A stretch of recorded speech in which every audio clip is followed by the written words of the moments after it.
২৪৯ ৮০ টুকরো করা হয়েছে সংসদ সদস্য আনোয়ারুল ইসলাম আনারের মরদেহ।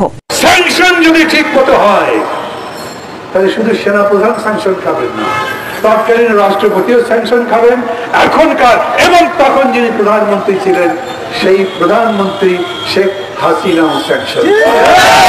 যে এই মুহূর্তে জেনারেল আজিজ কিংবা বেনজির আহমেদের কোনো বিপদ হওয়া মানে বাংলাদেশের জনগণের বিশাল বিজয় মোটেও নয়। আজিজ কোনো ফ্যাক্টর নয়, বেনজির কোনো ফ্যাক্টর নয়, কিংবা সমগ্র পুলিশ কোনো ফ্যাক্টর নয়। ফ্যাক্টর একজন, তিনি হচ্ছে শেখ হাসিনা, আর একটি দল, তিনি হচ্ছে আওয়ামী লীগ। আমেরিকার বিরুদ্ধে শেখ হাসিনার নিষেধাজ্ঞা তো নতুন না। নির্বাচনের আগেও, মানে 7 জানুয়ারি নির্বাচনের আগেও শেখ হাসিনা অনেক নিষেধাজ্ঞা করেছেন। আমেরিকা আমাকে ক্ষমতা থেকে উৎখাত করতে চায়, আমেরিকা যদি আমার ছেলেকে তাড়িয়ে দেয় দিবে, আমাদের বাংলাদেশ আছে, আমেরিকা সেন্ট মার্টিন দ্বীপ দখলে নিতে চায়, এরকম নানা রকম অভিযোগ আমরা শুনেছি। কিন্তু এবারের অভিযোগটা সবচেয়ে বেশি গুরুতর মনে করি। গতকালকে শেখ হাসিনা অভিযোগ করলেন যে, যদিও তিনি সরাসরি আমেরিকার নাম বলেননি, বাট আমরা আমেরিকাকে বুঝাই, কারণ তিনি সাদা চামড়া ইত্যাদি এই ধরনের কথা বলেছেন। তিনি বলেছেন যে পার্বত্য চট্টগ্রামের কিছু অঞ্চল নিয়ে এবং মিয়ানমারের কিছু অঞ্চল নিয়ে আমেরিকা পূর্ব তিমুরের মতো একটা খ্রিস্টান দেশ তৈরি করতে চায়।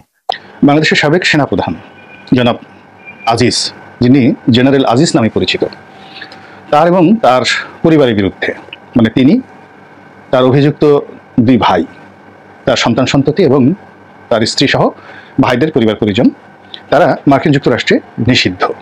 সব মিলে বারবার নির্বাচিত একটা এমপি, ওনার লাশ পর্যন্ত এখন শুনলাম যে 70 কেজি যদি ওনার ওজন থাকে, 20 কেজি পাওয়া যাচ্ছে, 50 কেজি আর পাওয়া যাচ্ছে না। আসসালামু আলাইকুম প্রিয় দর্শক, ফাইনালি চলে আসলাম আপডেট ও গুরুত্বপূর্ণ কিছু নিউজ নিয়ে আপনাদের মাঝে। প্রিয় দর্শক, অবশ্যই ভিডিওটি শেষ অবধি দেখবেন। দর্শক, আপনাদের কাছে ছোট্ট একটি অনুরোধ, দেশ এবং দেশের বাইরে হলে কমেন্ট বক্সে লিখে জানিয়ে দেবেন, আর চ্যানেলে নতুন হলে সাবস্ক্রাইব করে পাশে থাকা বেল বাটনটি অবশ্যই অল করে দেবেন, কারণ পরবর্তী আপডেট নিউজ সবার আগে পাওয়ার জন্য প্রিয় দর্শক আর অবশ্যই একটি লাইক দেবেন। দর্শক, আর দেরি নয়, মূল ভিডিওতে যাওয়া যায়।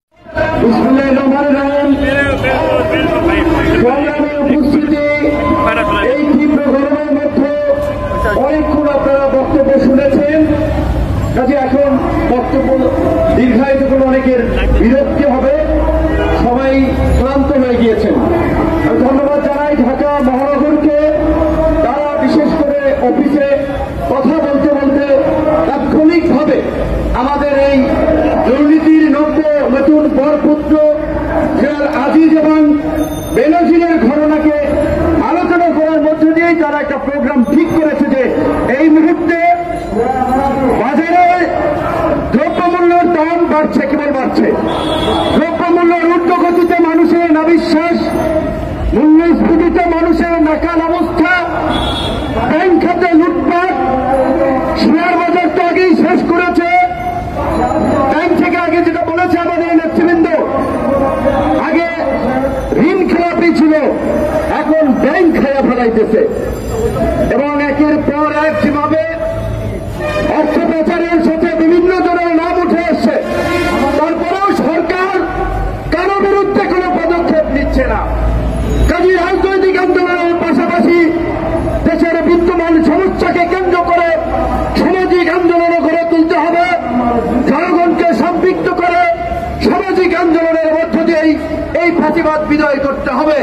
তাই তারা আজকে এই বাজার কারসাজি, দুর্নীতি, লুটপাট, অর্থ পাচারের সাথে জড়িতদের গ্রেপ্তারের দাবিতে ঢাকা মহানগর গণ অধিকার পরিষদ এই প্রোগ্রাম আয়োজন করেছে।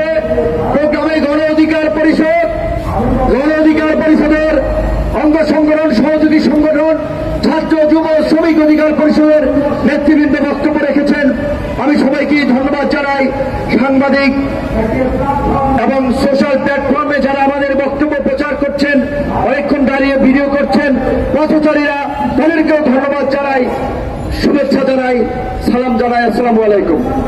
বন্ধুরা, বক্তব্যে বলেছে সাম্প্রতিক 3-4টি চাঞ্চল্যকর ঘটনা সবার বক্তব্যে উঠে এসেছে, কাজে সেইগুলো নিয়ে কিছু কথা বলতে হয়। তার আগে আমি ওবায়দুল কাদেরকে ধন্যবাদ জানাই যে যদি তিনি মিন করে ওই কথাটি বলে থাকেন, মন থেকে বলে থাকেন যে জেনারেল আজিজ কিংবা বেনজির, সাবেক পুলিশ প্রধান, সেনাপ্রধান, যাই হোক না কেন, তাদের অপকর্মের দায় সরকার নিবে না, এই কথা যদি তিনি মনে প্রাণে বিশ্বাস করে বলে থাকেন, তাহলে আমি ধন্যবাদ জানাই। আর যদি অভিনয়ের জন্য, জনগণকে ধোঁকা দেওয়ার জন্য আইওসের জন্য বলে থাকেন তাহলে আমি ঘৃণা প্রকাশ করছি, আমি ধিক্কার জানাচ্ছি। কারণ এই পুলিশ প্রধান বেনজির, যার নাই কোনো নজির, আসলেই উনি বেনজির। তো এই বেনজিরকে পুলিশ প্রধান কে বানিয়েছে? ধাপে ধাপে প্রমোশন দিয়ে ঢাকা মেট্রোপলিটনের এই ডিএমপির কমিশনার, র্যাবের প্রধান, তারপরে পুলিশ প্রধান কে বানিয়েছে? শেখ হাসিনা বানিয়েছে। কাজে এই বেনজিরের অপকর্মের দায় শেখ হাসিনাও এড়াতে পারেন না। একইভাবে এই পুরান ঢাকার সন্ত্রাসী পরিবারের সন্তান, কুষ্টি সূত্র সন্ত্রাস, আপন ভাইয়েরা সন্ত্রাস, খুনি 90-এর দশকে 7 স্টার গ্রুপ, 5 স্টার গ্রুপ, বিভিন্ন সন্ত্রাসী গ্রুপ যারা নিয়ন্ত্রণ করত এই আজিজ পরিবার, সেই পরিবার থেকে প্রধানমন্ত্রী সেনা প্রধান নিয়োগ দিয়ে তার রুচি এবং তার মানসিকতার বহিঃপ্রকাশ করেছেন। আজিজকে কে সেনা প্রদান করেছে? এই সরকার প্রধান, এই শেখ হাসিনা সেনা প্রদান করেছে। কাজেই তাদের মানসিকতায় যে লুটপাট, গুম, খুন, সেটা তো তারা উচ্চ পদে খুনি, লুটেরা, দুর্বৃত্তদেরকে বসিয়ে প্রমাণ করেছে। আমাদের সংগ্রামী সভাপতি ঢাকা মহানগর উত্তরের মিজান ভাই বলেছে, প্রধানমন্ত্রী ৪০টা টেলিভিশন, পত্র পত্রিকার সামনে কথা বলছেন, সাংবাদিকদেরকে গরু ছাগল মনে করছেন, মানুষকে পাগল মনে করছেন, উন্মাদ মনে করছেন, তাই তিনি মিথ্যে বলে যাচ্ছেন। সাংবাদিকরা চুপচাপ সেটা ফলো করে লিড নিউজ করছেন, টেলিভিশনে প্রচার করছেন, আর আম পাবলিক শুনে আর হাসে। কথা ওই জায়গায় চলে গেছে যে জয় যদি যাক প্রাণ, হীরক না যায় ভগবান। শেখ হাসিনা যাই বলুক না কেন, ওইটাই আসমানি কিতাবের বাণীর মতো সত্য তাদের কাছে, আওয়ামী লীগের নেতাদের কাছে। এবং তিনি প্রতিনিয়তই এই ভোট এবং নির্বাচন নিয়ে মিথ্যাচার করে যাচ্ছেন, জনগণের সঙ্গে ইচ্ছামি করে যাচ্ছেন যে জনগণ আমাদেরকে ভোট দিয়েছে, আমরা এই দেশে জনগণের ভোটের অধিকার ফিরিয়ে দিয়েছি, বাতের অধিকার ফিরিয়ে দিয়েছি, আওয়ামী লীগ না থাকলে এদেশে উন্নয়ন হয় না, এই সমস্ত ফালতু কথা বলে বেড়াচ্ছেন, ইসলামের কথা বলে বেড়াচ্ছেন একটা দেশের প্রধানমন্ত্রী, এবং রাষ্ট্র নিয়ে মস্করা করছে। ওই যে আমাদের এক ভাই বলছে না, দুইজনে গল্প করতেছে, আবার ফেসবুকে দেখলাম লেখি হচ্ছে, একজন জিজ্ঞাসা, ভাই দেশের অবস্থা কি? দেশের অবস্থা জেলখানার মতো। কেমন? জেলখানায় আজান দেয় ছিনতাইকারী, ইকামতি করে চোর, নামাজ পড়ায় খুনি, তাই না? জেলখানায় তো ম্যাক্সিমাম অপরাধীরাই জেলখানায় তাদের সাজা হয়, তারা থাকে। তো সেইখানে তো ইমামতিও করে সেই অপরাধীরা, নামাজও ওই আজানও দেয় আপনার অপরাধীরা, আবার মুনাজাতও ধরে সেই অপরাধীরা। তো আজকে এই দেশের দিকে যদি তাকান, এই দেশ কারা চালাচ্ছে?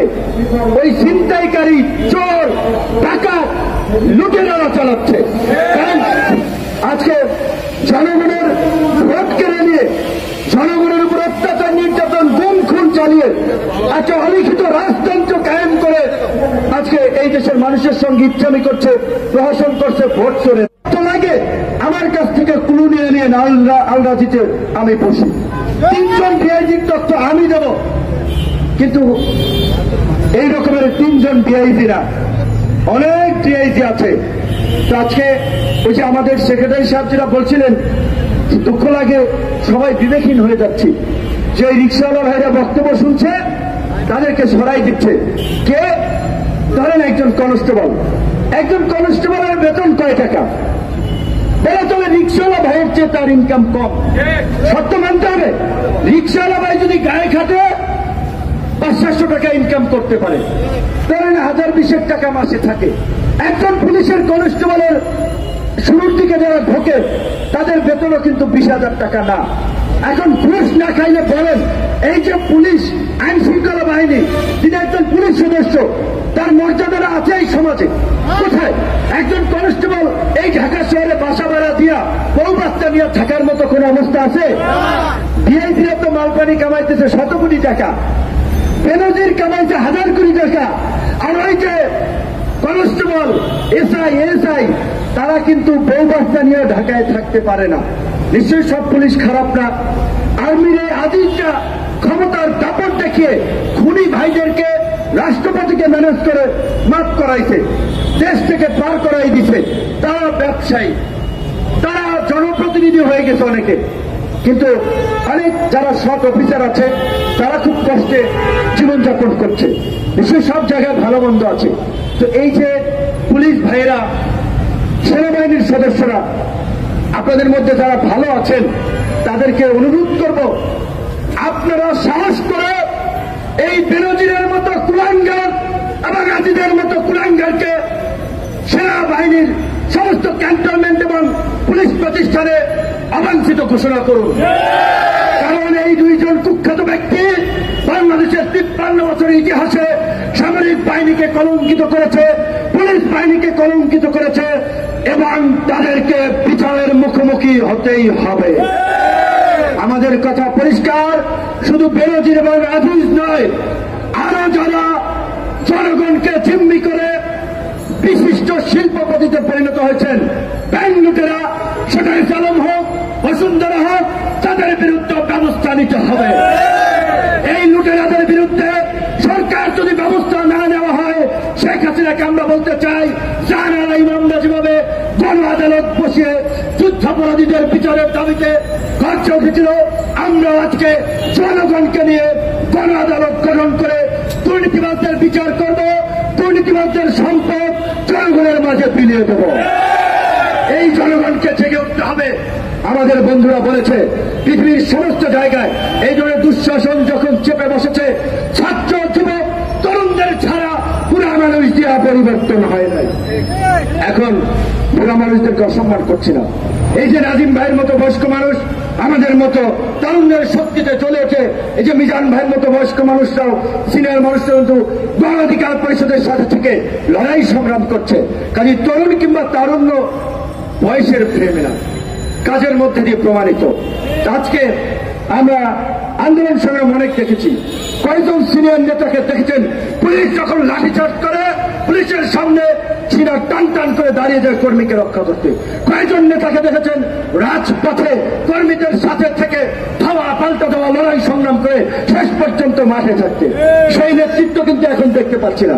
কাজী নেতারা যদি সেফটির জন্য সিপাহী চাপড়া চলে যায়, কর্মীরা কোন দুঃখে রাজপথে থাকবে?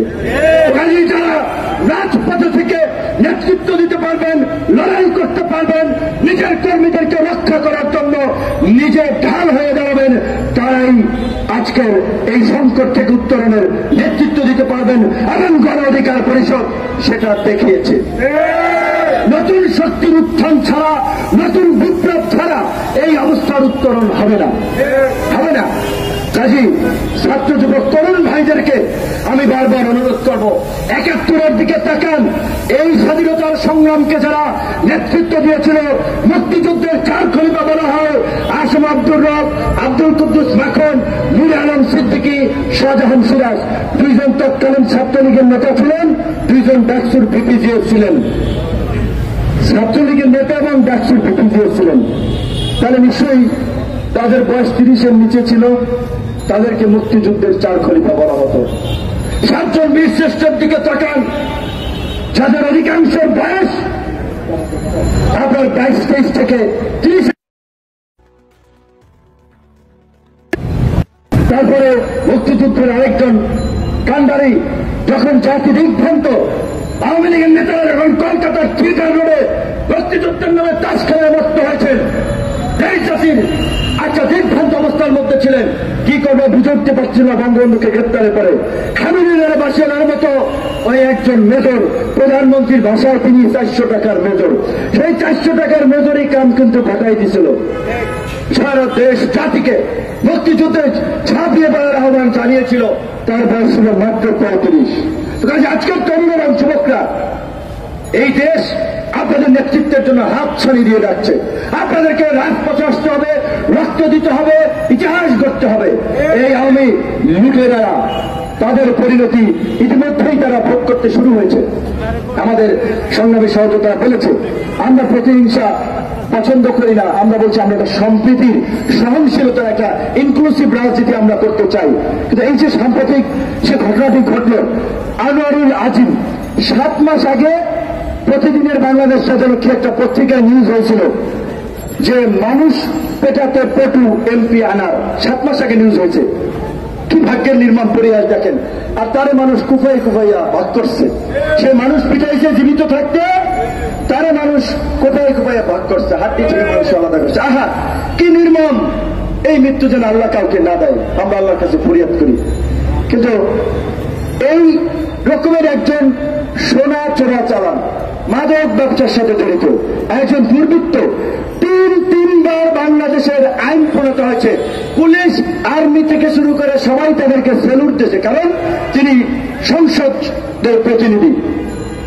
এইরকম একটা দুর্বৃত্তকে এই সুযোগ কে দিয়েছে? আওয়ামী লীগের মনোনয়ন বোর্ডের প্রধান শেখ হাসিনা। তাহলে শেখ হাসিনা কি এই দায় এড়াতে পারেন না? একজন আমার মারা গেছে বিদায় তার অপকর্ম আমাদের সামনে এসেছে। এই রকমের আরো আনার বর্তমান এই সংসদে, এই শেখ হাসিনার সংসদেই আছে। এমনকি মন্ত্রিত্ব দায়িত্ব পালন করছেন। দেশ টিভিতে একটা নিউজ হয়েছে, সাভারের আরেক ডন মাফিয়া ফকিন্নি থেকে 1000 কোটি টাকার মালিক হয়ে গেছে। তাই কিচ্ছু ছিল না, একটা ভাঙ্গা টিনের ঘর। সাভার উপজেলার চেয়ারম্যান রাজীব 1000 কোটি টাকার মালিক হয়েছেন। টিভিতে ইন্টারভিউ দিয়েছেন, হাত কেটে ফেলেছেন, তার ভেঙে দিয়েছেন। এখন পর্যন্ত তার বিরুদ্ধে কোনো পদক্ষেপ নেওয়া হয় নাই। কাজেই সাংবাদিকরা শুধুমাত্র নিউজ করলেই প্রতিকার মিলবে না। এই দেশে এখন সাংবাদিকরা আছে সবচেয়ে বড় চিপাই, পায় না বেতন, নিউজ করতে যেয়ে খায় মায়ের। আমরা তো তাও রাস্তায় দাঁড়িয়ে প্রতিবাদ করি, সাংবাদিকদের প্রতিবাদটা করে কে দেখেন? আপনারা জানেন পুলিশের কনস্টেবলের বেতনের কথা বললাম, সাংবাদিকরা, অনেক সাংবাদিক 10-15 হাজার টাকা এই সময় বেতন পায়। আপনাদের মেইন স্ট্রিম মিডিয়ায় 20,000 টাকা বেতন পায়, 25,000 টাকা বেতন পায়। 20,000 টাকার বেতনে তাদের কি হয় কম? অথচ তারপরে ধরেন স্বাধীন সাংবাদিকতা, সংবাদ মাধ্যমের ভূমিকা, সাংবাদিকদের 14 গোষ্ঠী উদ্ধার আমরা কিছু হলেও করি, ঠিক আছে। অনেক অসৎ সাংবাদিক আছে, সেটা আলাদা বিষয়, কিন্তু অনেক আছে মন প্রাণে জার্নালিজমটাকে ধারণ করে, কিন্তু তারা তাদের জীবিকার সাথে সংগ্রাম করে এই পেশায় টিকতে পারছে না।